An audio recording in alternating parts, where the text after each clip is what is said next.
धरती को राहे सारा ग समान, धरती को राहे सारा ग समान।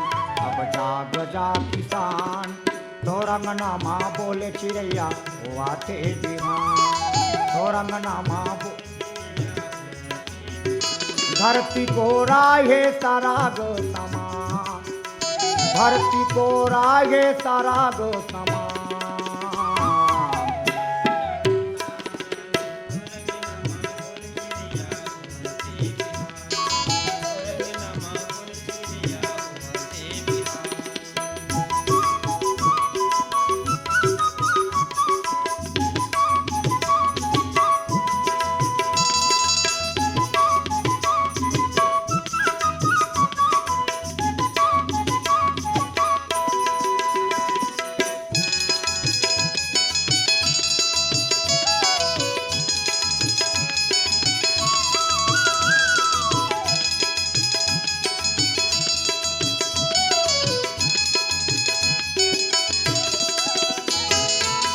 जुगे उगतीले करलाली अजो, चिड़ै चुरगुन के बोली नींदला जगावे तू, चिड़ै चुरगुन के बोली नींदला जगावे तू।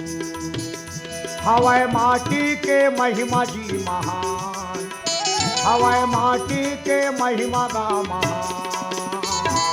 जाग जा किसान, तो रंगनामा बोले चिड़ैया,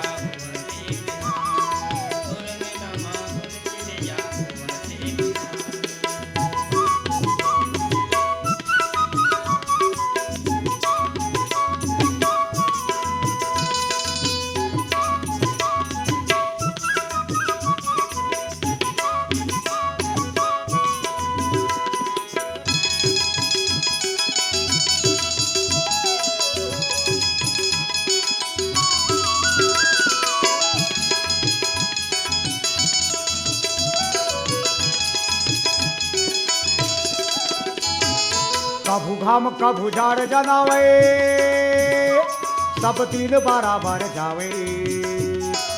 एक ठो महापसिया पी के खेत खार मदीन बहावे, एक ठो महापसिया पी के खेत खार मदीन बहावे। साखी हावे जी वेद पुराण, साखी हावे दा वेद पुराण। जा किसान, तो रंगनामा बोले चिड़ैया हुआ थे दीवान, तो रंगनामा बोले चिड़ैया हुआ थे दीवान। धरती को राहे सारा ग समान, धरती को राहे सारा ग समान।